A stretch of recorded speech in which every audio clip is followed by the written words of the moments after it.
아묻다라는 말 아세요? 아묻다. 네. 어떤 뜻인가요?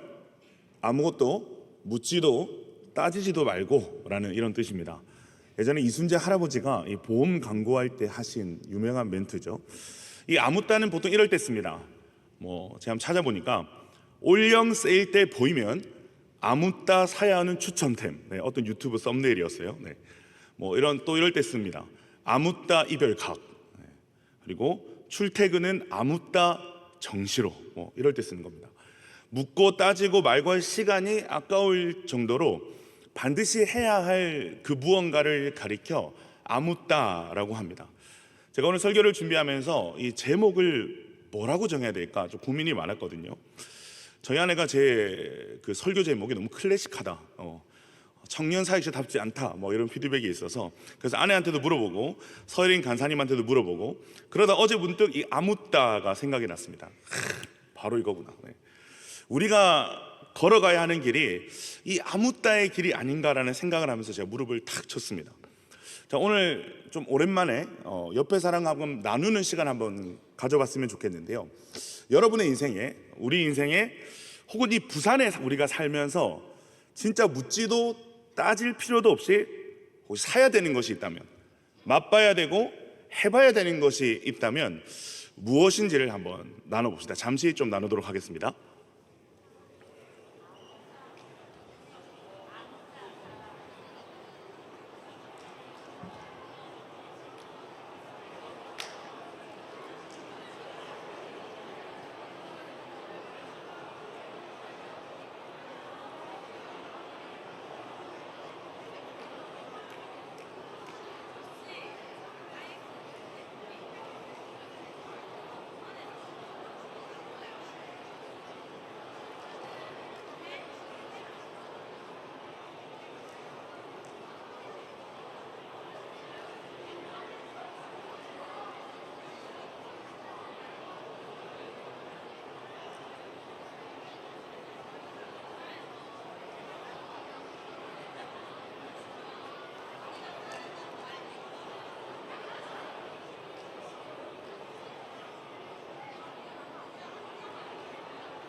네, 감사합니다. 네, 열심히 나눠주셔서 감사합니다. 제가 우리 찬양 인도하는 우리 예원 자매에게 물어봤어요. 아묻다 뭐냐? 너의 아묻다는 뭐냐? 그러니까 부산 사람으로서 이런 말 하더라고. 시민공원은 묻지도 따지지도 말고 가봐야 된다. 시민공원 되게 좋은가 봐요, 그죠? 네. 그리고 여기 앞에 있는 준우 형제한테 물어봤더니 국밥을 먹어야 된대요. 돼지국밥을 먹어야 되는데, 그리고 국밥 말고 뭔가 청년회 때 묻지도 따지지도 말고 해야 되는 게 있느냐라고 물어보니까 생각나는 게 없는데요 하니까 옆에 있는 형제가 대답해 줬어요. 배낭여행은 아무것도 묻지도 따지지 말고 청년회 때 꼭 한번 가봐야 됩니다. 네, 이런 어떤 의미 있는 대답들을 해줬습니다. 여러분, 근데 우리 성경에도 아묻다가 등장하는 거 아세요? 네. 이 갈대아 우르에 살던 75세의 아브라함에게 약속의 땅으로 가라는 하나님의 말씀이 임하자 이 75세의 할아버지 아브라함은 아무것도 묻지도 따지지도 않고 고향과 친척과 아버지의 집을 떠나 약속의 땅을 향해 걸어갑니다. 우리가 사실 성경을 텍스트로 읽어서 그렇지 여러분 75년 동안 뿌리 내리고 살았던 것을 떠나는 그 일은 결코 쉬운 일이 아니죠. 그동안 일구어온 대부분의 것들을 버리고 떠나야 됩니다. 약속의 땅이 어딘지도 모르고 아브라함은 그곳을 한 번도 본 적도 없습니다. 게다가 나이가 몇 세라고요? 75세. 몸도 많이 노쇠했습니다. 그런데 아브라함이 어떻게 하죠? 아묻다 순종합니다. 오늘 우리가 나눌 본문에도 이 아묻다들이 등장을 하는데 바로 예수님의 제자들입니다. 그 중에서도 시몬과 안드레와 야고보와 요한의 이야기가 등장을 하는데요. 이들은 갈릴리 어부입니다. 그들의 어업은 아마 집안 대대로 내려오는 가업이자 아마 생계를 유지하는 수단이었을 겁니다. 자, 그런 그들에게 예수님이 찾아오시는 거죠. 그리고 그들에게 자신을 따르라라고 말씀을 하십니다. 자, 그러자 놀랍게도 그들은 하는 것을 멈추고 그물도 다 내려놓고 아무따 예수님을 따라갑니다. 제가 가만히 보니까 아브라함과 이 예수님의 제자들의 공통점이 있어요. 첫 번째는 이들은 주님이 부르시는 길이 어떤 길인지 모르고 따라갔다는 거예요. 하나님이 아브라함에게 뭐라고 말씀하셨습니까? 내가 내게 보여줄 땅으로 가라. NIV 성경을 보니까 Go to the land I will show you 라고 되어 있습니다. 보여준 땅이 아닙니다. 보여줄 땅입니다. 거기가 어딘지, 어떻게 가야 되는지 아브라함이 알았다는 거예요? 몰랐다는 거예요? 몰랐다는 겁니다. 그저 매 순간 하나님이 인도하시는 대로 걸어갔을 뿐입니다. 제자들도 마찬가지죠. 예수님께서 자기를 따르라고 하셨을 때 제자들은 그들이 걸어가야 될 길이 어떤 길인지 몰랐습니다. 그래서 제가 가만 보니까요, 하나님도 예수님도 겁나 불친절해. 마치 이 진정한 맛집 사장님들은 다 불친절한 것처럼 뭐 자세한 설명이 없어요. 이 길에 대해서. 일단 가봐, 일단 따라와, 이게 끝입니다. 자, 예수님 제자들에게 뭐라고 하시죠? 나를 따르라, 내가 너희로 사람 낚는 어부가 되게 하겠다. 설명이 없어요. 겁나 카리스마에. 네. 그냥 따라오라는 거죠. 그래서 문제도 사실 많았습니다. 누가 더 크냐, 누가 예수님의 오른팔이 될 것이냐, 왼팔이 될 것이냐, 막 그걸로 막 제자들이 싸우는 거죠. 예수님께서 자신의 죽음을 말씀하셨을 때 베드로는 예수님 앞을 가로막기도 하죠. 그리고 예수님이 하나님 나라의 일을 말씀하셨을 때 그 일을 어떤 이 국가적 대업으로 착각하기도 했습니다. 자, 이들의 공통점 두 번째, 예수님께 부름받은, 그리고 하나님께 보냄을 받은 이들은 너무나도 연약하다는 거예요. 그래서 아브라함도 제자들도 부르신 길을 걸어가다가 다 실패합니다. 하나도 빠짐없이 다 넘어집니다. 자, 여러분, 아브라함이 어떤 모질의 행동을 하죠? 약속의 땅을 가다가 눈앞에 위기가 닥치자 아내를 누이라고 속입니다. 자기가 살기 위해서 아내를 다른 남자에게 넘기려고 하는 거죠. 이 나쁜 짓을 한 번도 아니고 두 번이나 합니다. 이렇게 아브라함이 연약한 사람이에요. 겁 많고 비겁하고 믿음도 없고. 또 어떤 실수를 하죠? 하나님께서 아들을 주시겠다 하신 그 약속의 말씀을 믿지 못하고 이 사라의 여종 하갈과 동침해서 이스마엘을 낳게 됩니다. 그로 인해서 언약의 계보에 속하지 못한 민족이 탄생을 하게 되는 거죠. 예수님의 제자들도 마찬가지예요. 기도에 실패하고 귀신 쫓는 것에도 실패하고 결정적으로 십자가 지시는 예수님을 다 부인하고 도망을 쳤다라는 것을 우리는 다 알고 있습니다. 자그마치 3년을 예수님과 동고동락했는데 예수님을 따르는 길에 모두가 다 실패를 한 거죠. 여러분은 어떻습니까? 저는 이 아브라함과 이 제자들의 두 가지 공통점을 보면서 정말 큰 위로를 얻었습니다. 여러분, 주님의 부르심, 주님이 우리를 향해서 따르라고 하시는 길은 어떻다는 거예요? 결코 다 알아야만 우리가 걸어갈 수 있는 길도 아니고, 실패란 없는 뭔가 대단한 사람만이 걸어갈 수 있는 길도 아니고, 완벽한 준비가 되고 나서 그제서야 걸어갈 수 있는 길도 아니라는 거예요. 완벽하지 않아도 좀 몰라도 괜찮은 거예요. 좀 모질이도 걸어갈 수 있는 길인 거예요. 믿음이 크지 않아도 대단한 용기가 없어도 되는 길인 거예요. 실패해도 걸어갈 수 있는 길이라는 것을 예수님께 부름받은 사람들을 통해서 우리는 확인할 수 있는 것입니다. 자, 그런데 우리는 이 하나님이 부르시는 길, 하나님께서 우리에게 주시는 사명에 대해서 우리는 보통 어떻게 반응하려고 하죠? 다 알고 가려고 그래요. 계속 사인만 구해. 하나님 사인을 주십시오. 근데 막 사인이 계속 막 달라지는 거죠. 그래서 더 헷갈리고, 지금입니까? 내년입니까? 오른쪽으로 가야 됩니까? 왼쪽으로 가야 됩니까? 우리는 다 알고 가고자 하는 거죠.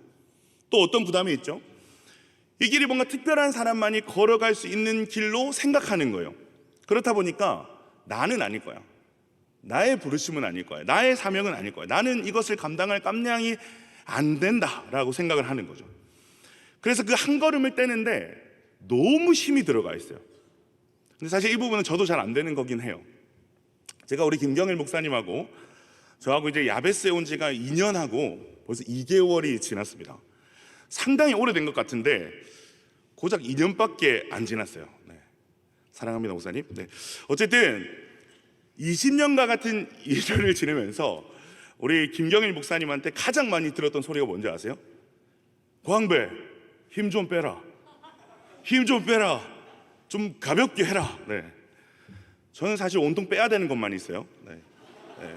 힘도 빼야 되고 살도 빼야 되고. 자, 그런데 목사님이 이렇게 말씀하시는 이유는 사실 저를 너무 잘 알기 때문에 그래요. 2년 동안 저를 지켜봤으니까, 가장 가까이에서.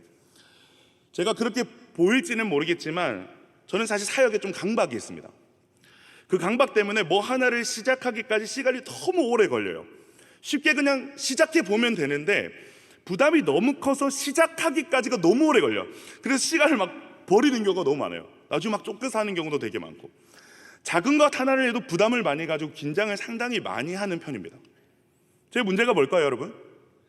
제 문제가 뭘까요? 저는 결코 완벽할 수 없는데, 완벽하지 않는데 완벽하려고 하는 겁니다. 못하고 실수할 수도 있는 건데, 사람은 그럴 수 있는 게 당연한 건데 실수하고 싶지 않은 거예요. 못하고 싶지 않은 거예요. 다 잘해보고 싶은 거예요. 이게 사람한테 보여지는 부분이든 저와 하나님만이 아시는 영적인 부분이든 제가 제 스스로를 향한 기준과 잣대가 너무 높은 거죠. 그래서 어떨 때는 영적 결벽증 환자같이 굴 때도 있습니다. 그렇게까지 생각하지 않아도 되는 문제를 너무 과몰입을 해서 일상생활이 어려울 정도로 무겁게 막 여겨지고 스스로를 끊임없이 정죄할 때가 있어요. 실수할 수도 있는데 막 실수 하나를 하고 나면 하루가 막 우울하고 괴로워요. 내가 준비한 개그를 여러분에게 했는데 여러분이 안 웃잖아요. 잠이 안 와, 밤에. 너무 힘들어요, 여러분. 너무너무 힘들어요. 저를 좀 긍휼히 여겨주시기 바랍니다. 네. 그래서 요즘 제가 제일 부러워하는 사람은 사실 자유로운 사람이에요. 누구에게도 어떤 두려움 없이 다가갈 줄 알고, 누구에게도 좀 서스름 없이 뭔가 좀 그 사람의 반응과 상관없이 좀 대할 줄도 알고, 용기 있게 말할 줄도 알고, 내가 이렇게 말하면 저 사람이 나를 어떻게 평가할까 뭐 이런 건 생각 안 하고 용기 있게 말할 줄도 알고, 앞에 잘 나설 줄도 알고, 좀 모자라도 실수해도 허허허 웃을 수 있는 사람이 저는 요즘 되게 부러워요. 아마 오늘 이 자리에도 저와 같은 청년들이 있을 거라고 생각을 합니다. 그들의 이야기를 들어보면 진짜 예수를 잘 믿고 예수처럼 살기를 소망하고, 뭐 특히 리더십들 같은 경우에 진짜 좋은 리더십이 되고 싶은 그 아주 예쁘고 사랑스러운 마음인 건데, 실패가 두렵고 내 부족함이 너무나도 두렵고, 그래서 신앙과 사역이 힘이 잔뜩 들어간 사람들이 있다는 거죠. 여러분 주위에 모든 사역이 알죠? 저처럼 막 설교 한번 하고 나면 막 땀. 목사님 왜 이렇게, 애들이 저 하면 생각나는 게 뭐냐 물어보니까 땀이라고 하더라고요. 네. 모든 사역이 피땀 눈물인 사람들 있잖아요, 그죠? 뭐만 하면 얼굴이 벌개지고 땀을 막 삐질삐질 흘리는 사람들이 있으면 여러분 괜찮아, 잘하고 있어 라고 격려해주면 큰 힘이 될 겁니다. 자, 그 사람이 지금 내 옆에 있는 사람일 수가 있죠. 자, 옆에 분들 어깨 한번 토닥토닥 하면서 이렇게 한번 이야기해 주십시다. 괜찮아, 잘하고 있어. 좀 못해도 괜찮아. 편하게 해. 네가 최고야. 네. 자, 여러분 이번 수련회 때 은혜 많이 받으셨죠? 네, 은혜 많이 받았죠? 저희 강사 목사님의 이 메시지가 우리 청년들에게 참 도전이 많이 된 것 같아요. 근데 그 중에서 우리가 5번의 설교를 들었는데 가장 회자되는 설교가 하나 있는 것 같아요. 첫날 그 저녁 설교인 가짜 믿음과 진짜 믿음에 관한 설교입니다. 그런데 사실 그날 앞에 서신 이 목사님도 그렇고 뒤에 앉아있던 우리 교육자들도 그렇고, 이 첫날 목사님께서 말씀을 전하실 때 그 분위기를 잊을 수가 없어요. 목사님 막 열심히 막 말씀을 전하시는데 여러분들 반응이 너무 없는 거예요. 저 뒤에서 보는데 막 강사 목사님도 막 당황하신 것 같아요. 그래서 다음날 식사 때 저희 팀장 목사님께서 아침 식사를 하면서 좀 해명을 해주셨어요. 목사님, 저희 애들이 좀 반응이 없습니다. 그런데 반응이 없다고 해서 설교를 또 안 듣고 있지는 않습니다. 너무 진지하게 듣고 있어서 그렇습니다. 제가 또 옆에서 고개를 막 겁나 끄덕끄덕하면서 맞습니다. 네, 목사님 말씀을 듣고 기도회를 하는데 애들이 정말 뜨겁게 반응하면서 기도했습니다. 제가 이렇게 막 강사 목사님을 제가 막 격려를 해드렸거든요. 자, 근데 사실 저희는 반신반의했어요. 네, 목사님을 격려하기 위해서 반신반의하는 마음으로 어떤 희망찬 말들을 해드린 거죠. 근데 알고 보니까 여러분 이게 진짜였던 거예요. 진짜 다들 그 설교를 정말 진지하게, 아플 정도로 진지하게 듣고 있었던 거예요. 애들이 그 설교를 듣고 내 믿음은 가짜인 것 같아요. 진짜 믿음으로 살고 싶어요. 이런 고민이 있으신 분들은 가짜 사나이 지원하시기 바랍니다. 어쨌든 이런 고백을 정말 많이 했다라는 이야기를 마을 이야기를 통해서도, 목자들을 통해서 정말 많이 전해 듣게 됐어요. 자, 그런데 여러분, 제가 한번 물어볼게요. 은혜 받고 우리가 결단했지만, 하나님이 내 마음에 아플 만큼 그런 은혜를 주셨지만 진짜 믿음으로 사는 것이 쉽나요? 가짜 믿음 말고 진짜 믿음으로 살아가는 것이 쉽나요? 쉽지 않죠. 예수를 증거하는 삶을 살고 예수님을 따라서 열매 맺는 삶을 사는 건 여러분 결코 쉬운 일이 아니에요. 설교 한번 듣고 은혜 받았다고 해서 단번에 진짜 믿음의 그 길을 우리는 완벽하게 걸어갈 수가 없습니다. 자, 그런데 여러분, 우리가 믿음의 길을 완벽하게 걸어갈 수 없다고 해도 나를 따라오라 라는 예수님의 부르심을 완벽하게 수행할 수 없는 여전히 부족하고 연약한 사람이라고 할지라도, 사실 이 진짜 믿음의 길이 뭔지, 예수를 따르는 길이란 뭔지 우리가 다 알 수 없다라고 할지라도, 여러분, 우리는 그 걸음을 떼야 됩니까? 떼야 되지 말아야 됩니까? 잘 모르는 것 같은데, 떼야 됩니까? 떼야 됩니까? 네, 떼야 되는 거예요. 떼야 될 수 있다는 거예요. 설령 걷다가 넘어지고 실패하더라도 아묻다, 그 걸음을 떼야 된다는 겁니다. 자, 왜 그런가에 대해서 오늘 본문의 사건을 자세하게 기록한 누가복음을 보면 그 이유를 우리가 좀 발견할 수가 있는데, 우리 성경을 한번 찾아볼까요? 누가복음 5장 1절에서 11절까지 말씀입니다. 누가복음 5장 1절에서 11절까지 말씀입니다.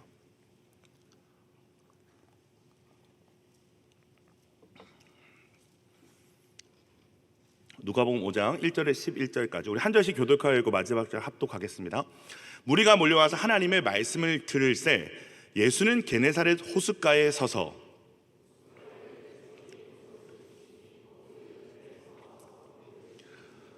예수께서 한 배에 오르시니 그 배는 시몬의 배라. 육지에서 조금 떼기를 청하시고 앉으사 배에서 무리를 가르치시더니,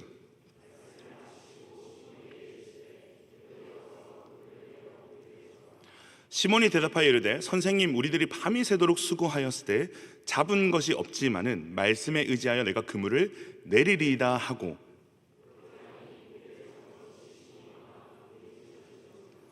이에 다른 배에 있는 동무들에게 손짓하여 와서 도와달라 하니 그들이 와서 두 배의 채움에 잠기게 되었더라.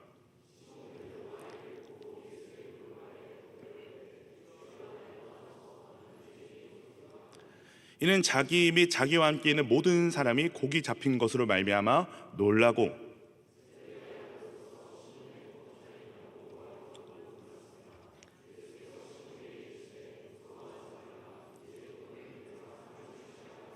함께 읽습니다.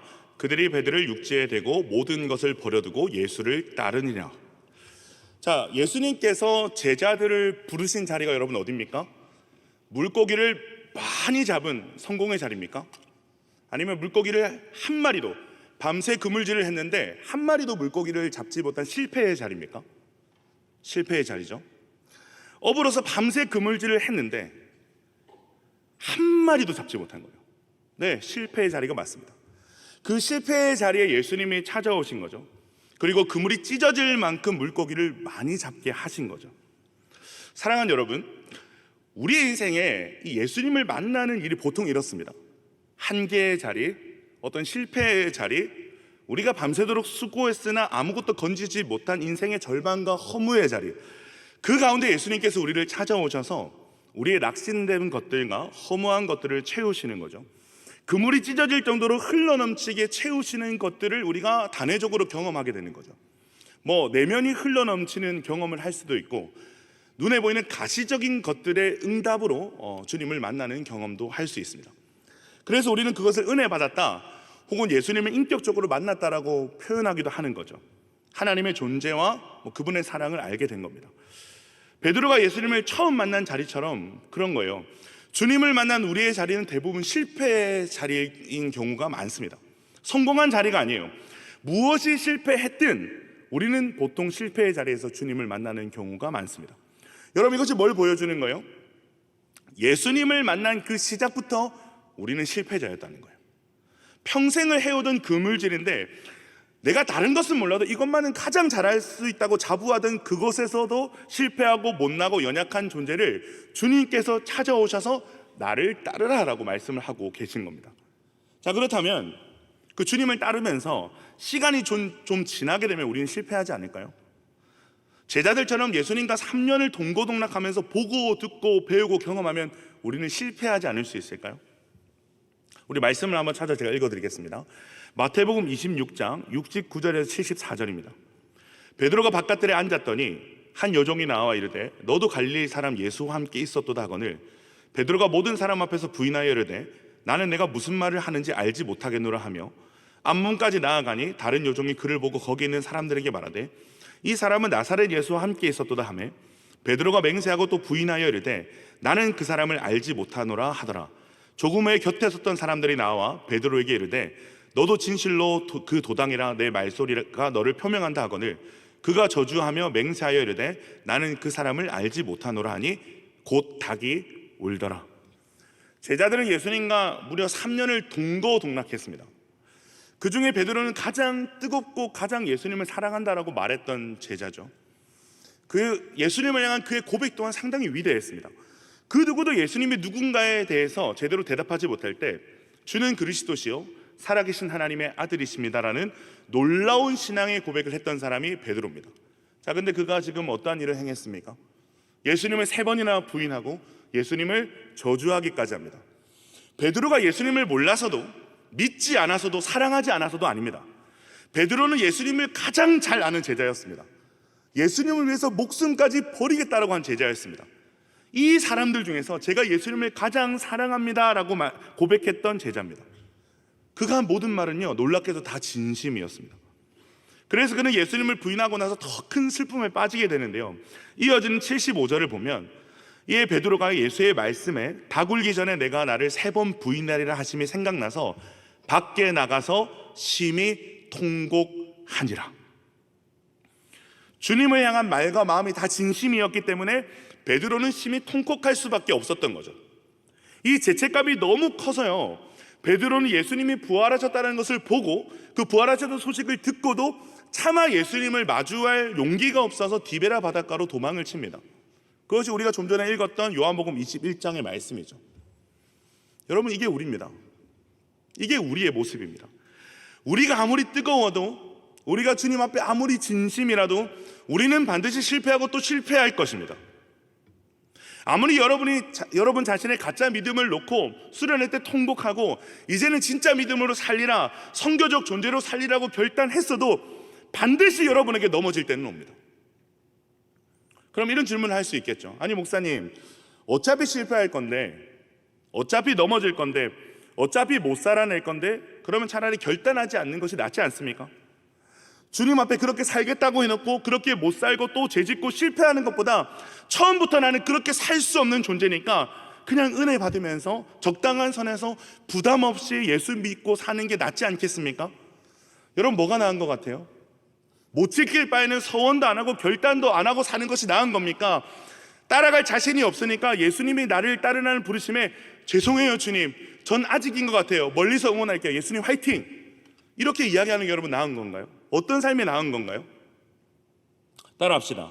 아무것도 묻지도 따지지도 말고 따라가는 것이 5만 배 낫다. 아니, 실패할 건데, 넘어질 건데, 내가 말한 거 못 지킬 건데 왜 따라가는 게 5만 배 나은 겁니까? 주님 앞에 죄송하게. 한 번 더 따라해 볼까요? 부르심을 따라가기만 하면 부르신 분이 부르신 뜻대로 이루어 주신다. 여러분, 제자들을 향한 예수님의 부르심이 뭐였습니까? 이제는 사람 낚는 어부가 되리라. 사람 낚는 어부라고 하니까 막 사람들을 막 이렇게 낚는 사기꾼 같은 느낌이 좀 들고 막 그렇죠. 네, 저만 그런가요? 네. 자, 그래서 저는 확신합니다. 제자들은 이 부르심에 대해서 아무도 정확하게 몰랐을 겁니다. 한 번도 가보지도 못하고 한 번도 생각해 보지 못한 길이었던 것이 분명합니다. 여러분, 예수님의 부르심이란 그런 거예요. 우리가 예수님을 알기 전에 한 번도 생각해 보지 못했던, 깨닫지 못했던 새로운 프레임이 시작되는 일이 예수님의 부르심입니다. 요한복음 3장 3절에 이런 말씀이 있습니다. 예수께서 대답하여 이르시되 진실로 진실로 내게 이르노니 사람이 거듭나지 아니하면 하나님 나라를 볼 수 없느니라. 예수님이 바리새인 지도자인 니고데모에게 하신 말씀이에요. 거듭나지 않으면 하나님 나라를 볼 수 없다. 시몬과 안드레는 성실하고 책임감이 강한 청년이었던 것 같습니다. 그런데 그들의 삶은 지극히 인간적인 것이었어요. 아마 그들의 소원이 있다면 고기를 많이 잡아서 나중에 그 고기를 팔아서 내 집도 마련하고 결혼도 하고 아이도 낳고 갈릴리 수산 협동조합의 청년회 회장도 좀 해보고 나중에는 지역 유지도 되고 이 정도의 꿈을 가지지 않았겠어요? 저는 마가복음 1장 16절 하반절에 저희는 어브라라는 말로 이들을 규명한 것으로 볼 때 이들이 꿈꾸는 인생, 이들의 프레임은 지극히 평범하고 인간적인 것에 불과했다라는 것을 저는 알 수 있었습니다. 그저 하루하루가 물고기 한 마리에 울고 웃을 수밖에 없는 그런 인생이었던 거예요. 자, 그런 그들에게 예수님이 따라오셔서 뭐라고 말씀하시는 거예요? 찾아오셔서 나를 따르라. 그리고 사람을 낚는 어부라는 새로운 인생의 프레임을 제시하시는 거죠. 한 번도 생각하지도 들어보지 못한 인생의 비전을 주시는 거죠. 나를 따라오라. 내가 너희로 사람을 낚는 어부가 되게 하겠다. 여러분, 우리는 이 말씀을 꼼꼼히 뜯어봐야 됩니다. 예수님께서 이들에게 비전을 주십니다. 한 번도 보지도 듣지도 못한 사명을 주십니다. 여러분, 보통 사명이라고 하면 왕이 신하에게 내리는 명령을 말하는 거거든요. 이 사명을 성공해도 안 되고 안 해도 되는 것이 아니라 반드시 성공해야 되는 임무가 사명입니다. 자, 그렇다면 이 사명을 성공해야 되는, 이뤄내야 되는 책임이 누구한테 있는 건가요? 사명을 준 사람에게 있습니까? 사명을 받은 사람에게 있는 겁니까? 네, 사명을 받은 사람에게 있는 거예요. 자, 그런데 예수님이 주시는 사명은 다르다는 거예요. 이들에게 주신 새로운 비전, 새로운 사명을 누가 이루신다라고 말씀하고 계신 거예요? 내가 너희로 사람을 낚는 어부가 되게 하리라. 사명을 주신 예수님께서 말씀하신 사명대로 그들을 이루어가겠다 말씀을 하시는 겁니다. 내가 다 이루겠다라고 말씀을 하시는 거죠. 저는 이 대목이 이들이 즉시 그물을 버리고 예수님을 따라갈 수 있었던 결정적 한 방이라고 생각을 합니다. 내가 너희로 사람을 낚는 어부가 되게 하겠다. 사랑하는 여러분, 우리가 오늘 이 말씀을 붙들어야 되는 거예요. 사명은 우리의 실력, 우리의 열심, 우리의 준비로 이룰 수 있는 것이 아니에요. 예수님은 단 한 번도 우리의 어떠함으로 사명을 이룰 수 있다라고 말한 적이 없으세요. 처음부터, 그 사명을 주신 처음부터 다 주님이 이루시겠다라고 말씀을 하십니다. 자, 그렇기 때문에 사명을 받은 우리가 예수님을 따라가는 것에, 그 사명의 길을 걸어가는 것에 두려워할 필요가 있는 거예요, 없는 거예요? 없는 거예요. 주저할 필요가 있는 거예요, 없는 거예요? 없는 거예요. 나를 부르신 예수님께서 이루어 주신다고 했으니까 아무것도 묻지도 따지지도 말고 따라가면 되는 거예요. 걸음을 내딛기만 하면 되는 거예요. 그것이 예수님께서 우리에게 바라시는, 우리에게 요청되는 유일한 반응이라는 것입니다. 자, 그렇다면 예수님께서 우리에게 주시고자 하시는 새로운 이 사명의 프레임, 사람을 낚는 이 어부란 어떠한 사명일까요? 말 그대로 사람을 보는 프레임입니다. 더 정확하게는 영혼을 보는 프레임입니다. 공부도 일도 사역도 하다 보면은 우리가 매너리즘에 빠질 때가 있죠. 제가 이 왜 매너리즘에 빠지게 되는가를 곰곰이 생각하다가 아마도 왜 우리가 이것을 해야 되는가, 왜 공부를 해야 되고 왜 돈을 벌어야 되는가에 대한 것들에 대한 질문이 사라지는 순간 매너리즘에 빠질 수 있겠구나라는 생각을 했습니다. 제가 그래서 제자훈련반이나 선교팀에게 늘 하는 말이 있어요. 수시로 왜라는 질문을 던져라. 주님 앞에. 주님, 왜 우리에게 이걸 보여주십니까? 주님, 왜 우리에게 이 영혼들을 만나게 하십니까? 주님, 왜 우리를 이곳에 부르셨습니까? 왜 우리에게 이 말씀을 주십니까? 특별히 선교팀에게는 눈을 뜨고 감는 모든 순간에 하나님 앞에 왜라는 질문을 끊임없이 던짐으로 하나님과 동행하는 법을 가르칩니다. 이것을 훈련하니까 선교팀 개개인이 그 모든 일정 가운데 받는 은혜가 너무너무 큰 거예요. 어떤 일이 일어날까요? 물리적인 일상이 영적인 일상이 되는 일이 일어나요. 현실에 매몰되었던 삶이 하나님과 동행하는 삶이 되는 것을 이 왜라는 질문을 하나님께 던지면서 경험하게 되는 거죠. 여러분, 제가 어떤 훈련을 선교팀에게 시키는 거예요? 프레임 훈련이에요. 말씀의 프레임, 사명의 프레임, 하나님의 프레임으로 세상을 보고 해석하는 훈련을 시키는 거죠. 근데 여러분, 인간은 원래 그런 존재였어요. 하나님의 프레임으로 세상을 정복하고 다스리는 것이 원래 인간의 사명이었어요. 근데 죄로 인해서 그 프레임이 다 깨진 거죠. 그 프레임이 다 깨지니까 어떻게 살게 되는 거예요? 충동적으로, 마음이 가는 대로, 상황이 주어진 대로 반응하면서 살게 된 겁니다. 방향이 없어요. 그냥 하루하루 먹고 사는 일, 물고기 낚는 일에만 일희일비하고 사는 거죠. 사랑하는 여러분, 여러분은 거듭났습니까? 예수를 믿고 여러분 다시 태어났습니까? 정말 그 확신이 있습니까? 오늘 죽어도 여러분 천국에 서 있을 확신이 있습니까? 자신 있게 말 못하는 사람이 있을 거예요. 긴가민가 그 확신이 오락가락하는 분들이 있을 거예요. 왜 우리가 그 확신이 오락가락할까요? 프레임의 변화가 없어서 그래요. 사람이 거듭나지 않으면 하나님 나라를 볼 수 없느니라. 반대로 말하면 어떤 말이 되는 거예요? 거듭나면 뭘 보는 거예요? 하나님 나라를 보게 되는 거예요. 프레임이 변하는 거죠. 보는 것이 변하는 거예요. 같은 일상을 살아가는데 같은 일상 속에서 새로운 것을 보는 거죠. 하나님 나라를 보는 거죠. 아, 내가 살아가는 모든 곳에서, 내가 하는 모든 일을 통해서 영원히 살아나야 되겠구나. 내 모든 삶을 통해서 복음이 전해져야 되겠구나. 하나님 나라가 세워져야 되겠구나. 그 일을 위해서 나를 살게 하시는구나. 나를 부르셨구나.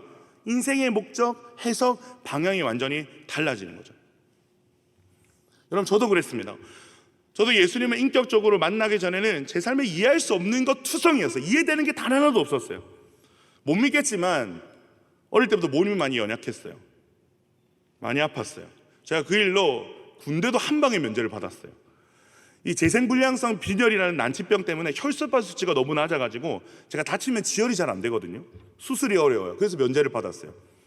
어릴 때는 껐떡하면 코피가 나고, 코피가 나면 몇 시간씩 멈추지를 않고, 온몸에 피멍이 막 들고, 면역력도 약해가지고 잔병 치레도 엄청 많았어요.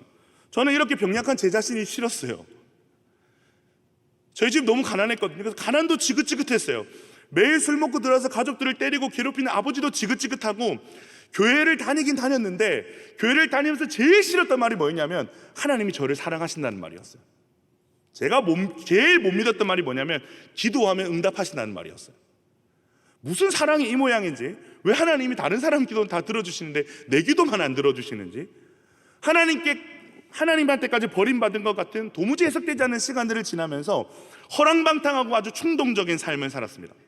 다스려지지 않는 분노가 내재되어 있어서 시한폭탄 같은 삶을 살았어요. 이게 한번 크게 터지면 늘 사건 사고가 크게 제 삶에 일어났어요. 내일을 생각하지 않았습니다. 그냥 되는 대로, 마음이 가는 대로 나를 이렇게 만들고 내버려둔 하나님을 저주하면서 살았어요. 제가 아마 예수님을 못 만났다면 큰 사고를 쳐서 감옥에 갔던지, 하나님을 욕하며 하나님께 복수하는 심정으로 스스로 목숨을 끊게 되었는지도 모르겠어요. 그런데 그 변화 끝에서 제가 예수님을 만난 거죠. 그리고 제 인생에 새로운 프레임이 생기기 시작한 거죠. 그래서 한때 제가 예수님을 만나고 나서 제 친구들 사이에서 저의 변화가 아주 뜨거운 이슈였어요. 그때 제 친구들이, 그 세상 친구들이 입을 모아서 이런 얘기를 했어요. 전마가 저렇게 변한 거 보니까 하나님이 진짜 있는가 보다. 그래서 제가 제 친구들 한 명 한 명씩 다 전도를 했어요. 제가 변한 걸 나도 아는데 중요한 건 주위 사람들을 다 알 수밖에 없는 확실한 변화가 제 삶에 일어났다는 거죠. 그래서 저는 여러분에게 정말 확실함을 말할 수 있어요. 무엇을 확실함을 말할 수 있느냐? 우리가 거듭났다라는 것, 우리가 구원을 얻었다는 것은 단순히 지옥 갈 인생이 천국을 가게 되었다, 천국의 티켓을 얻게 되었다 정도가 아니라는 거예요.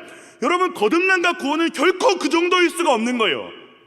구원은요, 주님이 우리에게 주시는 구원은요, 전인격적인 구원인 거예요. 프레임이 바뀌는 거죠. 인생의 해석이 바뀌는 거예요. 인생의 방향이 바뀌는 거예요. 인생의 목적이 바뀌는 거예요. 그래서 거듭남을 born again, 다시 태어난다라고 얘기하는 거예요. 다시 태어난다라는 이 말밖에는 표현할 방법이 없는 게 구원이고 거듭남인 겁니다. 여러분, 이 프레임이 바뀌면 어떤 일이 일어날까요? 첫 번째로 인생이 재해석됩니다. 내가 그토록 지우고 싶고 덮어놓고 싶었던 과거의 상처와 아픔이 이 생명을 살리는 축복의 도구로 재해석되는 일들이 일어납니다. 멀리 있던 복음이 내가 지나온 그 인생을 통해서 누군가에게 실제적이고 선명한 복음으로 만져지고 보이게 하는 일들을 수도 없이 경험하게 되는 거죠. 저같이 이기적이고 악한 사람이 고통 가운데 있는 영혼들과 함께 아파하고 울 수 있는 통로가 되는 것을 경험하게 되더라고요.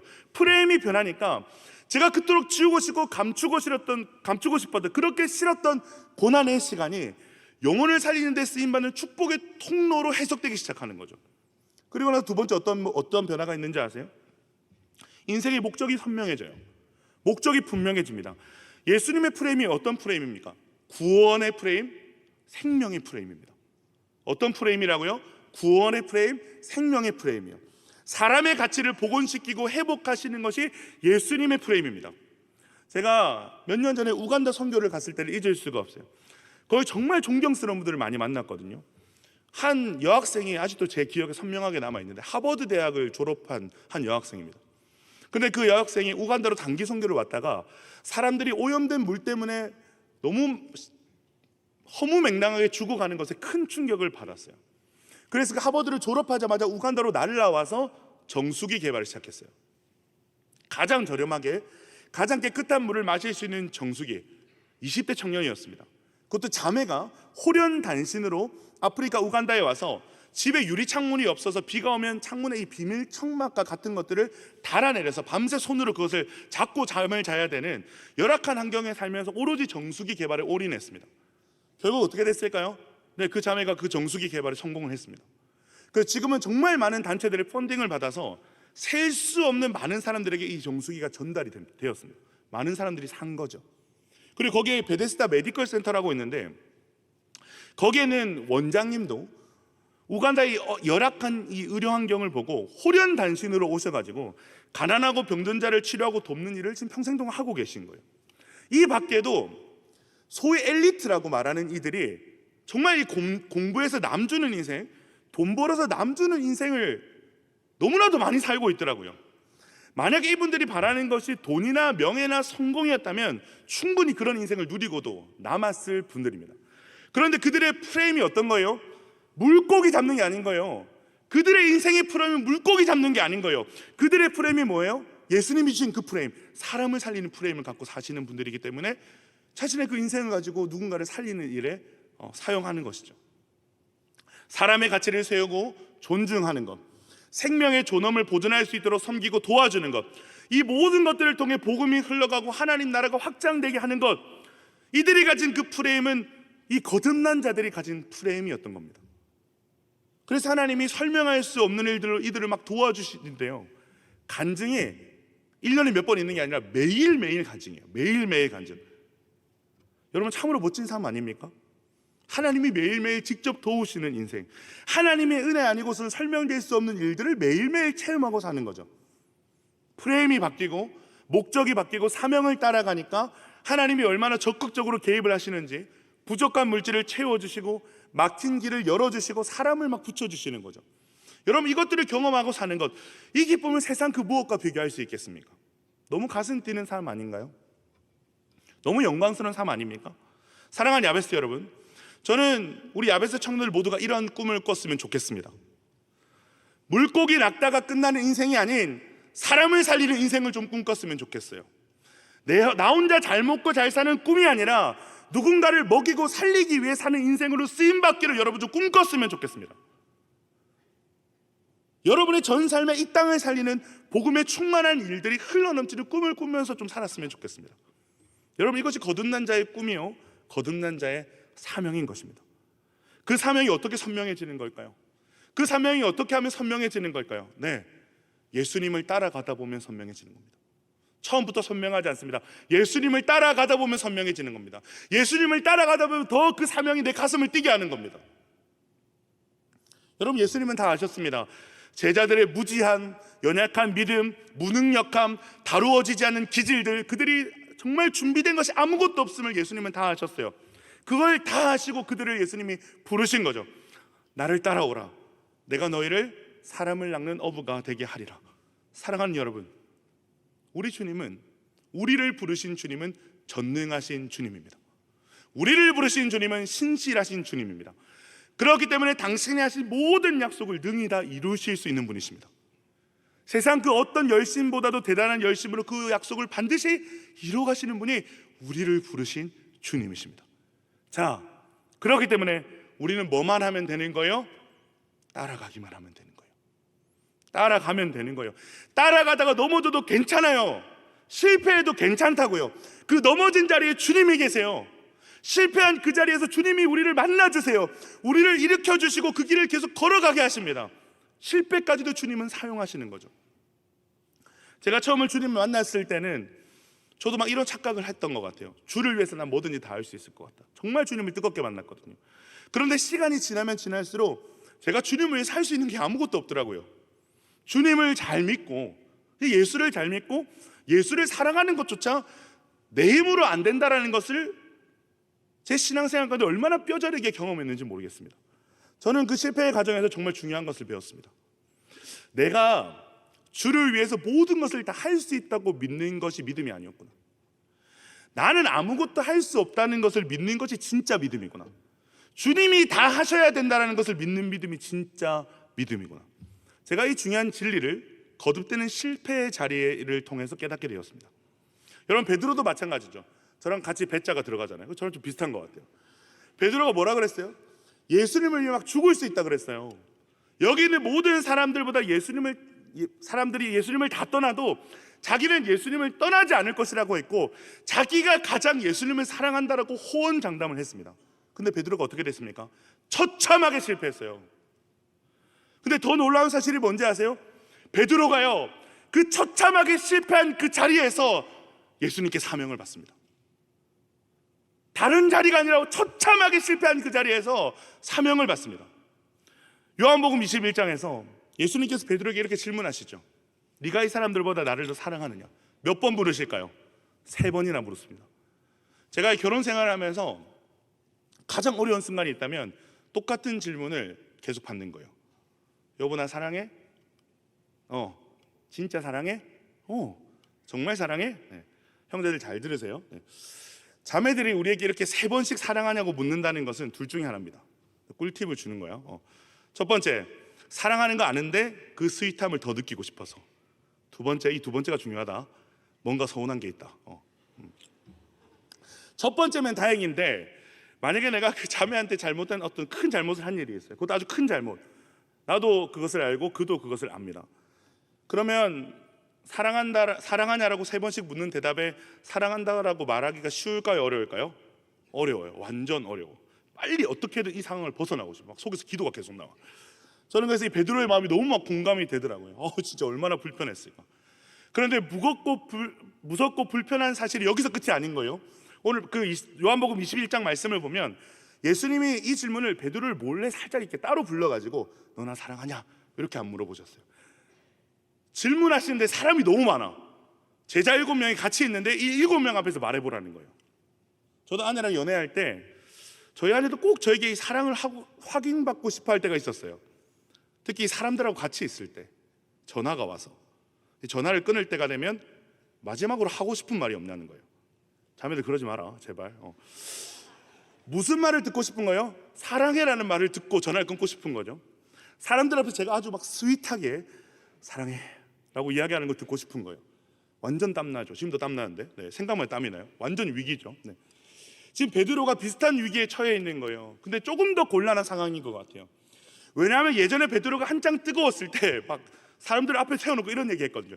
내가 진짜 여기 있는 모든 사람들 예수님 배반해도 저는 예수님 배반 안 합니다. 내가 여기 있는 모든 사람보다 예수님 사랑합니다. 이렇게 큰 소리를 쳤던 적이 있었던 거죠. 근데 어떻게 됐어요? 제일 뜨겁게 배신했어. 제일 많이 배신했어. 저주까지 했어. 그런데 지금 예수님께서 뭘 요구하시는 거죠? 이 사람들 앞에서 대답을 하라는 거예요. 이 사람들보다 정말 나를 더 사랑하냐고 이 사람들 앞에서 말을 해보라는 거예요. 와, 생각만 해도 너무 불편하지 않아요? 그래서 마지막 3번째 물을 때는 베드로가 근심하며 대답했다라고 성경에 나와 있습니다. 근심하며 대답하는 거예요. 아마 베드로는 내가 무슨 주님을 사랑할 자격이 있나?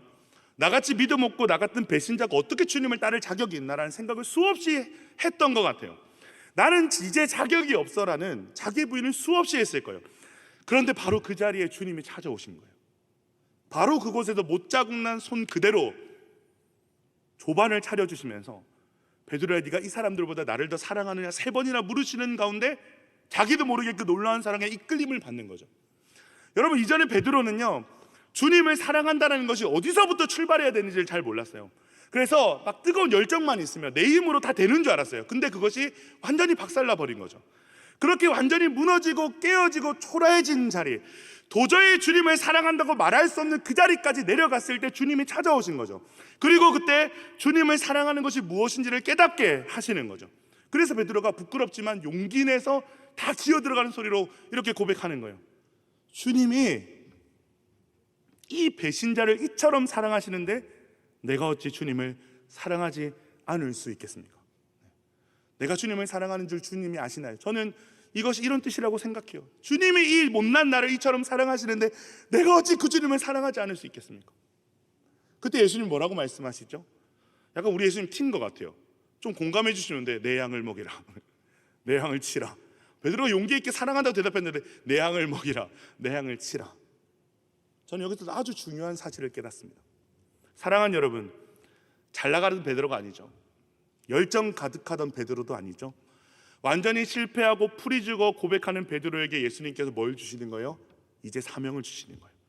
여러분, 이 대목이 너무너무 중요한 겁니다. 우리가 이 대목을 알아야 우리가 실패를 두려워하지 않을 수 있어요. 베드로가 큰 소리 뻥뻥 치면서 저 자신 있어요, 저 다 감당할 자신 있어요, 주님 따라갈 자신 있어요 라고 큰 소리 칠 때 사명이 주어진 게 아니라는 거예요.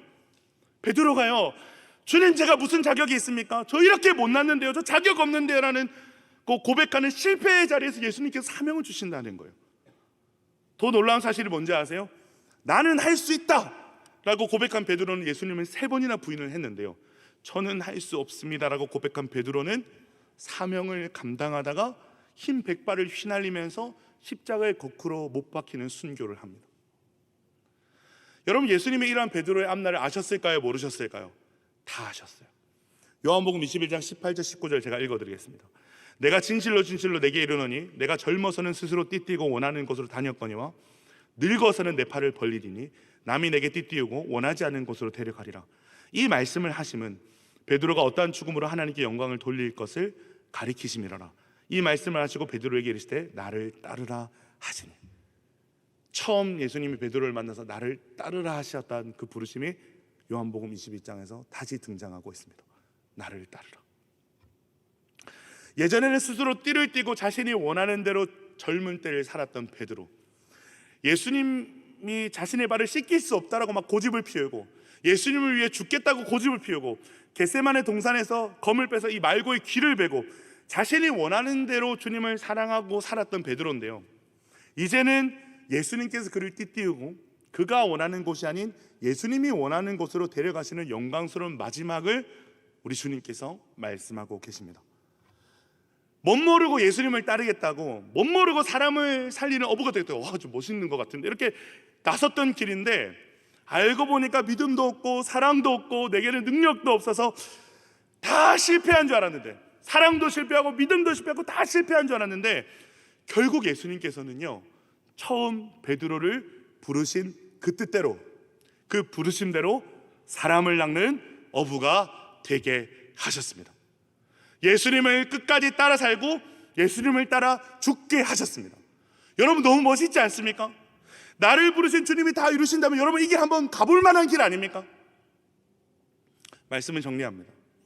사랑하는 여러분, 예수님이 여러분을 부르고 계세요. 믿으십니까? 이제는 진짜 믿음의 길로 가자라고 말씀하고 계십니다. 선교적 일상, 선교적 존재로 살자라고 여러분을 그 삶에 초대하십니다. 여러분, 이제는 그 부르심에 우리가 반응해야 될 때입니다. 더 이상 미뤄서는 안 될 때입니다. 오늘 예배 때 담임 목사님의 그 말씀처럼 때가 찼어요.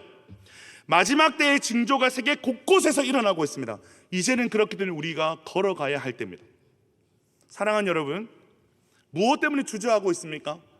한 번도 걸어가 본 적이 없어서 괜찮습니다. 원래 주님이 부르시는 길은 그런 길이에요. 내 믿음이 연약해서 괜찮습니다. 주님이 그거 다 알고 우리를 부르신 겁니다. 그물을 버리기가 두려우십니까? 먹고 사는 이 생존의 문제가 너무 커 보입니까? 왜 그게 그토록 커 보일까요? 네, 내가 내 먹고 사는 일을 해결할 수 있다고 여전히 믿고 있기 때문입니다. 여러분, 그거 아니에요. 착각입니다. 거짓입니다. 평생 그물질하던 베드로가 예수님을 언제 만났어요? 밤새 그물질을 하는데 물고기를 한 마리도 잡지 못했을 때 예수님을 만났습니다. 여러분, 이게 뭘 보여주는 겁니까? 아무리 그물질에 능숙한 어부라고 할지라도 물고기를 잡게 하시는 모든 주권은 하나님께 있다는 겁니다. 즉, 여러분의 열심과 여러분의 최선이 인생의 결과를 만들어내는 것이 결코 아니라는 거예요. 여러분을 창조하신 주님이 여러분의 인생의 길을 쥐고 계신 줄로 믿습니다. 그 주님께서 오늘 여러분을 향해서 말씀하시는 거예요. 너는 평생 물고기만 잡다가 끝날 인생이 아니야. 너에게는 사람을 살리는 사명이 있어. 나를 따라와라. 그것이 너의 사명이다라고 말씀을 하십니다. 사랑하는 여러분, 실패해도 괜찮습니다. 아니, 여러분은 반드시 실패할 것입니다. 믿음에도 실패할 거고, 이 주님을 사랑하는 일에도 실패할 것입니다. 그 복음을 살아내는 것에도 실패할 것입니다. 괜찮습니다. 우리가 실패한 자리에서 주님이 우리를 만나주시고 또다시 일으켜 주실 것이기 때문입니다. 우리는 실패한 자리에서 반드시 배우게 될 것입니다. 이 부르심을 이뤄가시는 존재는 내가 아니라 주님이시구나.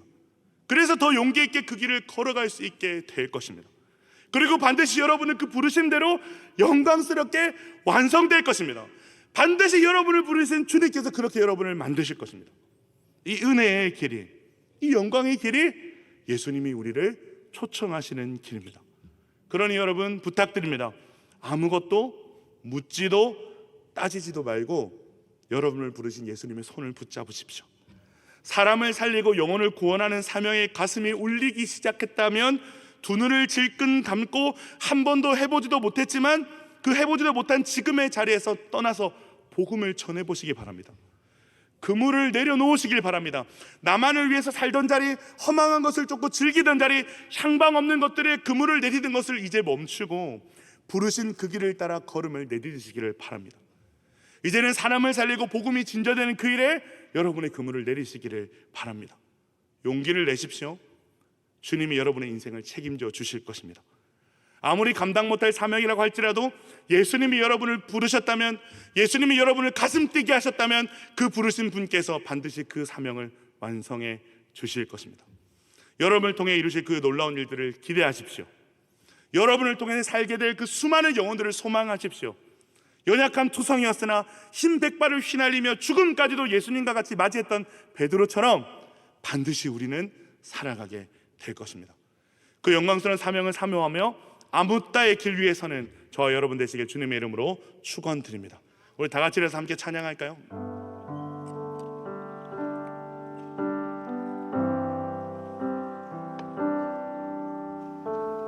이 찬양에 이런 고백이 있습니다. 나를 부르신 주가 이루어 주시네. 잠시 넘어지더라도 붙잡아 주시네. 여러분, 이 고백이 우리의 고백입니다. 이 고백이 오늘 그 사명의 한 걸음을 떼길 원하는 우리의 고백인 줄로 믿습니다. 우리 함께 찬양합시다. 나를 부르신 주가, 나를 부르신 주가 이루어 주시네. 잠시 넘어지더라도 붙잡아 주시네. 나의 걸어가는 길 늘 동행하시네.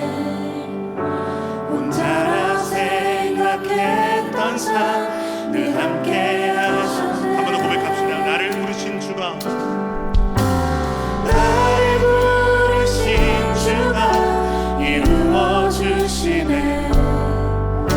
잠시 넘어지더라도 붙잡아 주시네. 나의 걸어가는 길 늘 동행하시네. 혼자라 생각했던 삶 늘 함께 하시네. 그 주님을 찬양합시다. 나 찬양해 언제나 어디서나 부르신 그 뜻대로 나를 지으신 주의 뜻대로 나 찬양해 영원토록 노래하네. 나를 부르신 대로 주를 찬양하며 살아가리라. 나를 부르신 주가 이루어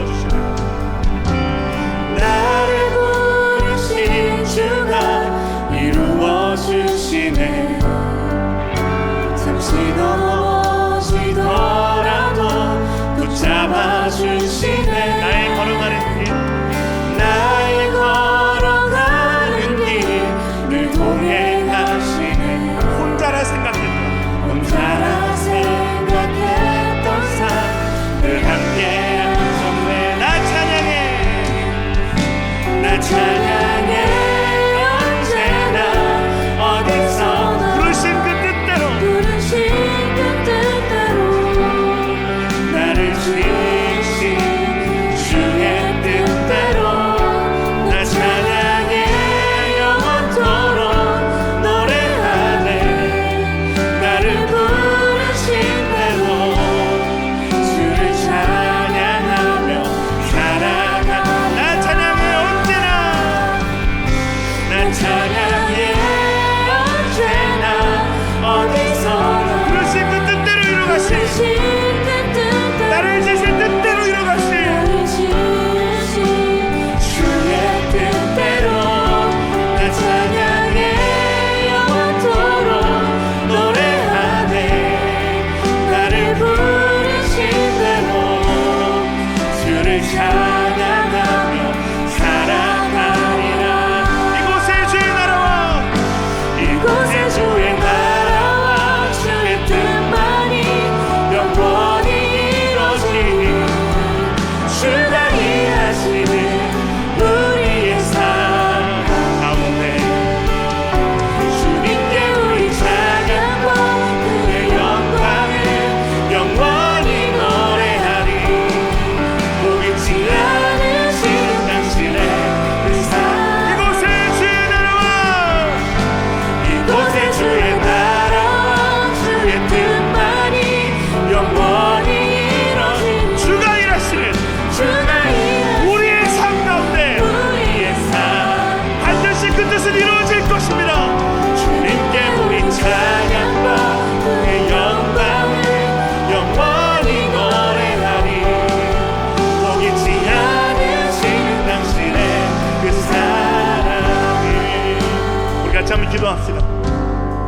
사랑하는 여러분, 우리의 구원은 전인격적인 구원입니다. 우리의 영혼만 지옥행에서 천국행으로 옮겨진 것이 아니라는 거예요. 우리의 구원은 그렇게 소극적이지 않습니다.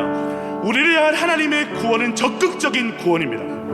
우리의 삶 전체가 변화되고 뒤집어지는 구원이란 말입니다. 여러분, 그 시작이 어디입니까? 프레임의 변화입니다. 물고기를 잡는 것이 인생의 전부라고 여겼던 프레임, 나 혼자 잘 먹고 잘 사는 것, 안정적인 삶을 사는 것, 성공하는 것, 돈 많이 버는 것이 전부였던 그 하위 프레임이 깨지고 사람을 살리는 프레임으로, 하나님 나라의 영광을 바라보는 프레임으로, 복음이 진전되길 원하는 프레임으로 바뀌게 되는 것입니다. 여러분, 이것이 거듭난 자, 위로부터 오는 성령으로 말미암아 거듭난 자들이 보게 되는 세계인 줄로 믿습니다. 사랑하는 여러분, 여러분은 거듭났습니까? 여러분의 프레임이 달라졌습니까? 이 시간 이 진정한 거듭남을 놓고 우리 같이 한번 기도합시다. 사랑하는 주님, 나를 구원하신 하나님의 계획은 나만 잘 먹고 잘 살고 나만 구원받고 천국 가는 것이 아님을 믿습니다. 나를 통해서 영혼들이 살고 하나님 나라가 세워지고 복음이 진전되는 것을 보는 것, 그것이 우리가 경험해야 될 전인격적인 구원인 줄 믿사오니 주여 우리에게 하늘의 것들을 보게 하여 주시옵소서. 물고기만 낚는 인생으로 살다가 죽지 않게 하시고 사람을 낚는 인생으로, 사람을 살리는 인생으로 하나님이 보여주시는 것들을 보며 살게 하여 주시옵소서. 간절히 주님 이름으로 부르고 기도합니다. 주여, 하나님 기도합니다. 오늘 진정한 거듭남이 없어서 우리가 미안하겠습니다. 우리의 구원이 전인격적인 구원임을 하나님께서 경험시켜주시는 하나님이 저녁에 되게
주님 앞에 순종하기를 결단하며 기도했으면 좋겠습니다. 여러분의 삶을 드리기를 결단하며 기도했으면 좋겠습니다. 이제는 그 걸음을 내딛겠다고 결단하며 기도했으면 좋겠습니다. 여러분, 주님의 부르심은 특별한 누군가만을 향한 부르심이 아니에요. 우리가 그 길을 다 알기에 걸어갈 수 있는 길도 아닌 거예요. 대단한 누군가만이 감당하는 부르심이 아닌 거예요. 실패하고 믿음도 없고 주님을 사랑하는 것으로 날마다 넘어지고 아무런 능력도 없는 연약한 우리, 그러나 그 연약한 우리를 부르신 주님께서 이뤄가시는 부르심, 그 사명이 주께서 우리에게 말씀하시는, 주께서 우리에게 주시고자 하시고 이뤄가시고자 하시는 그 사명이요 부르심인 줄로 믿습니다. 그렇기 때문에 우리가 이 시간 용기 내는 거예요. 용기 내어 주님 앞에 결단하는 거예요. 선하는 거예요. 우리 시간 이렇게 한번 기도했으면 좋겠습니다. 주님, 이제는 더 이상 머뭇거리지 않고 그 길을 걸어가겠습니다. 아멘. 이제는 주님 가신 그 길을 따라가겠습니다. 아멘. 복음의 진전을 위해 살겠습니다. 아멘. 복음의 증인으로 살겠습니다. 아멘. 나의 삶을 받아 주시옵소서. 아멘. 간절히 주님의 우리 꼭 기도합니다. 주여,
사랑해 주님 감사합니다.